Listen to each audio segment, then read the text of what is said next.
The Kissing Booth, Chapter 18. So, Warren leaned against the lockers next to mine. Yes? I prompted, when he trailed off. Do you have a date for the dance yet? I shook my head. Noah scared them all off. He laughed nervously. Yeah, right. Well, I was thinking, do you want to go maybe with me? As friends, or... I was thinking as more of a date than friends, he admitted, not quite meeting my eyes. I smiled at him easily, wondering at how nervous he was. He was usually a pretty confident guy. I don't know, Warren. Well, we could always go as friends. How about if you haven't managed to find someone who hasn't already got a date, I'll go with you then. But I'm sure there are plenty of girls who will go with you. I smiled again. He looked a little disappointed, but smiled back. I'll hold you to that. Okay, I laughed. Good luck. I'm going to need it, he said. Everybody rushed to get their dates as soon as the flyers went up. There's barely a week to go. I know it's ridiculous. I only just got my dress on Saturday. Really? I nodded. Well, I'm going to go see if I can get myself a date. See you later, Elle. I closed my locker and turned around. I jumped when I saw that Thomas was suddenly stood right there. He was smiling at me. Well, actually, he was smirking at me. Hey, Elle. Hi. I wanted to storm off or tell him where to go, but I couldn't summon the courage to do that. Then it hit me what Noah had meant about me being too nice. Guess this was one of those times. So why'd you turn him down? He asked me, jerking a head towards Warren. None of your business, I snapped. If you'll excuse me. I tried sidestepping, but he blocked my path. I went the other way, but he moved again. Just as I was about to look up and glare, he stepped forward, forced me back into the lockers. Then what do you say to going with me? No thanks. Aw, come on, Elle, why not? He asked, still looking obnoxious and confident. You don't have a date, and neither do I. Why not? I don't want to go with you, all right? He was about to argue when someone slammed him sideways into the lockers, making me jump violently, my heart skittering. Back off, Noah said menacingly. Thomas scowled, shoving Noah away. He glared at him and stalked off. Before I could respond, Noah grabbed my hand and started dragging me off. Where are we going? He pulled me into one of the small study rooms, with its computers and bookshelves and couches and an old out-of-order coffee machine. He shut the door behind us, and luckily, or maybe unluckily, the room was empty. The bell rang at that moment, signaling we should be getting to class. I had a free study period, but that was irrelevant. Neither of us moved. How many guys is that today? 4 or 5? I huffed. 2, actually. And Warren doesn't really count, so only 1. See what I mean, though? I rolled my eyes. I heard you say you bought a dress, he continued. What's it like? It's tiny and low-cut and extremely tight, I said sarcastically. He raised an eyebrow and I rolled my eyes, sighing. It's down to my knees and green, and the skirt's really swishy. It's really nice, actually. He nodded. It sounds nice. I'm sure you'll look great. Then he lowered his voice. And, since we are already late... He took a couple of steps closer, and I smiled, going on tiptoe so that I could kiss him. I knew I should have made an excuse to go, but I really didn't want to. His arms curled around my waist, warm and secure, and I smiled against his lips. Hey, Elle? Noah? Are you Lee's voice cut out off. I sprang away from Noah, tripping over my own feet and staggering to regain my balance. My entire body had turned to jello, and suddenly I was finding it hard to breathe. I glanced over at Noah, who was frozen in place, his eyes fixed on his brother, his expression indefinable. The hustle and bustle of stragglers getting to their classes died down outside, until the three of us were surrounded by silence. Lee closed his mouth, which had been hanging open the entire time, and took a breath as if he were about to say something, except no words came out. I was speechless too. He had to understand. I couldn't lose him. He was never supposed to find out like this. Now he'd hate me forever. I had to say something, but I didn't know what to say that wouldn't just make this worse than it already was. I looked over at Noah, who gave me an almost imperceptible shrug. He didn't know how to fix this any more than I did. Noah? Lee choked out eventually, his eyes fixed on me. They weren't just sad or angry. They were distraught. Noah? Please, Shelley, tell me this isn't what it looks like. Tell me right now that there's a reasonable explanation. Lee, you have to believe me. I didn't. Rochelle? Lee said, his voice taut. Tell me this isn't what it looks like. His eyes bored into mine hopefully. I knew he didn't believe in that shred of hope for a single second. Though, not really. He walked toward me, his footfalls heavy and slow, but stopped a few feet away, like something was holding him back. The next word to leave his mouth was a desperate plea, one that broke my heart to hear. Please. And I had only one reply, one which I was sure would hurt him even more. I'm sorry, Lee. I'm so sorry. I tried to hold his hand, tell him with my eyes how I'd never meant for any of this to happen, but he reeled backwards, moving away like he was physically repulsed by me.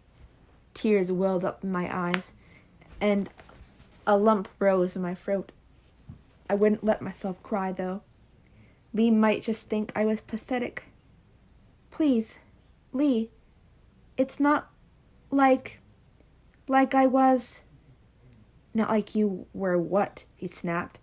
But no matter how angry he tried to sound, I heard the pain of betrayal underneath it all. Lying to me so you could go screw my brother? Lee! When were you planning on telling me this exactly? Or did you think you could hide it from me forever? You think I hadn't noticed the so-called curling iron burns? He used the phrase mockingly. And how jittery you were when you got a text? You think I hadn't noticed that something was going on? I didn't. I drew in a deep breath, trying to collect my thoughts. If you knew, why didn't you say anything? I was waiting for you to tell me, Elle, he yelled. We've been best friends our entire lives. And there you were, keeping a secret from me? We've always told each other everything. I figured that whatever it was, you must have had a good reason for not telling me. But you would do eventually. Before I could find any sort of reply, he let out a bark of bitter laughter. And this is what you were keeping from me. This is what you lied to me about all this time. And you let me find out like this? You were never meant to find out like this, I burst out, desperate. He had to listen. He had to understand. He had to forgive me. Then you should have told me in the first place, he shouted back. I couldn't remember the last time Lee and I had a proper fight. We'd argued now and again. That wasn't unusual in any type of relationship, but never like this. We'd never yelled at each other. Oh, come on, Lee. It's not like it's all Elle's fault, Noah pitched in, his tone flippant and cool, when neither Lee nor I said anything more for a few seconds. Lay off her already. You, Lee said, so angry his voice was more like a growl. Don't you dare even get me started on you. How hypocritical can you get, huh? Telling guys to keep away from Elle, not to hurt her, and there you are, Treating her like some slut you picked up in a club? The muscle in Noah's jaw began to jump, and I saw his fingers flexing into fists. You have no idea what you are talking about. Are you trying to tell me you two haven't slept together? Lee's eyebrows went up, and he looked between us accusingly. When neither of us replied, it was answer enough. He scoffed and tugged at his hair. I knew it. So you really were just scream my brother, lying to me, choosing him, some guy over me, your best friend? If you were stood here, trying to tell me how madly in love the two of you are, I might have thought differently, but no, Lee, it wasn't like that, I swear. It was just the one time. He was silent for a second before asking, when? He'd spoken so quietly that for a moment I thought I heard him wrong. Surely when it happened wasn't the most important issue here. Sorry? When did it happen? He repeated, looking right into my eyes, but I couldn't look at him. I was too ashamed. Rochelle. About 2 months ago, I mumbled, still looking at the floor. After Warren's party. What, like straight after you guys left early? I nodded. When she was drunk? Lee yelled, turning on his brother. You slept with her when she was drunk? After all the shit you've sprouted about? I wasn't drunk, I snapped. I'm not that stupid. Oh, really? Lee retorted. Right now I'd beg to differ. At that point, whatever was keeping Noah back finally gave way, and he strode forward, grabbing the collar of Lee's polo shirt in his fist and slamming him back into the wall. You really think I'd treat her like that? You think I don't have any respect for her? You had her lying to me for months. That was her choice, Noah spat out, pushing his brother into the wall again. I saw Lee's eyes flit past Noah to me, and all I could do was look back at him mournfully. Yes, it had been my choice. I chewed my lip for a moment, watching my best friend's face wearily. For the first time ever, I had no idea what was going through his mind. His eyes were shadowed, his expression neutral, and his stance calm, in a scary kind of way. He was just like his brother for that moment. But instead of reacting to me, Lee swung a fist and clipped Noah right on the jaw, hard enough to make him loosen his grip so that Lee could shove him away. He looked at me one last time, his expression so incredibly disappointed. And then he was out of the room, storming down the corridor. Noah rubbed at his jaw. Not a bad swing, actually. I gaped at him before jolting back to my senses. This was no time to argue with Noah. Right now, the most important thing was making sure I didn't lose Lee. And in a split second, I was running after him, hurtling down the corridor and yelling his name, trying to catch up with him as he escaped down the staircase and out of the building towards the parking lot.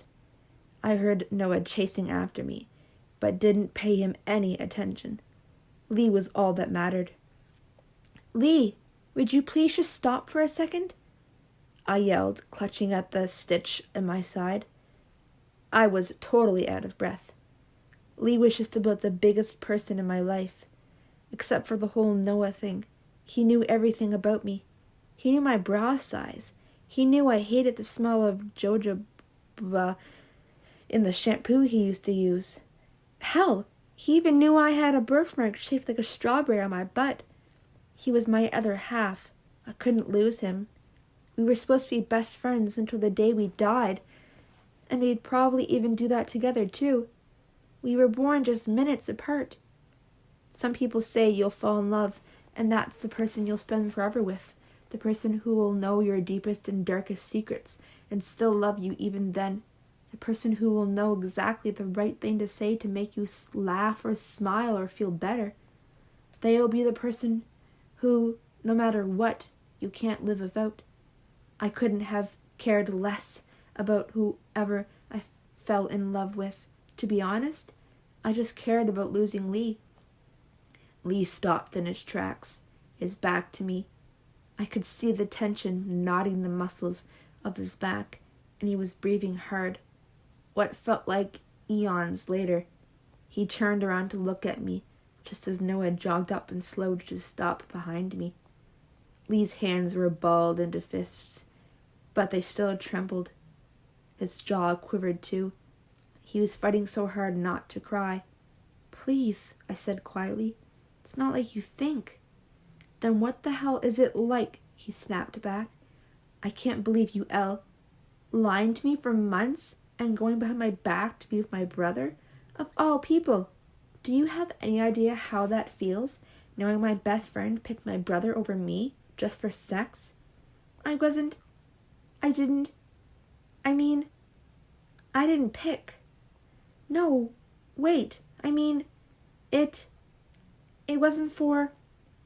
I shook my head, trying to get out some words that made sense. "I didn't know what else to do. I knew you'd react like this if I told you, but I couldn't. I thought I was doing what was best for you.